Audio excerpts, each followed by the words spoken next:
नमस्कार. माझ्या सर्व विद्यार्थी मित्रांना माझा मी प्रशांत दामले, माझा मनापासून नमस्कार.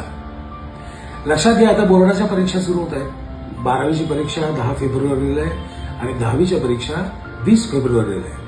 आता सरावाची वेळ सुरू झालेली आहे. आता एक गोष्ट लक्षात ठेवा, आपल्याकडे वेळ नाही असं आपण म्हणू शकत नाही. मी तुम्हाला साधं गणित सांगतो. आपल्या दिवसाचे तास किती? 24 तासातून 8 तास गेले झोपेत, बरोबर? किती राहिले? 16तून 3 तास बाकीचे म्हणजे दात घासणे हे ते इकडचे तिकडे गेले. किती राहिले? 13 तास.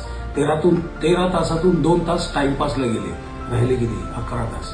11 तास आपल्याकडे अभ्यासाला वेळ आहे, बरोबर की नाही?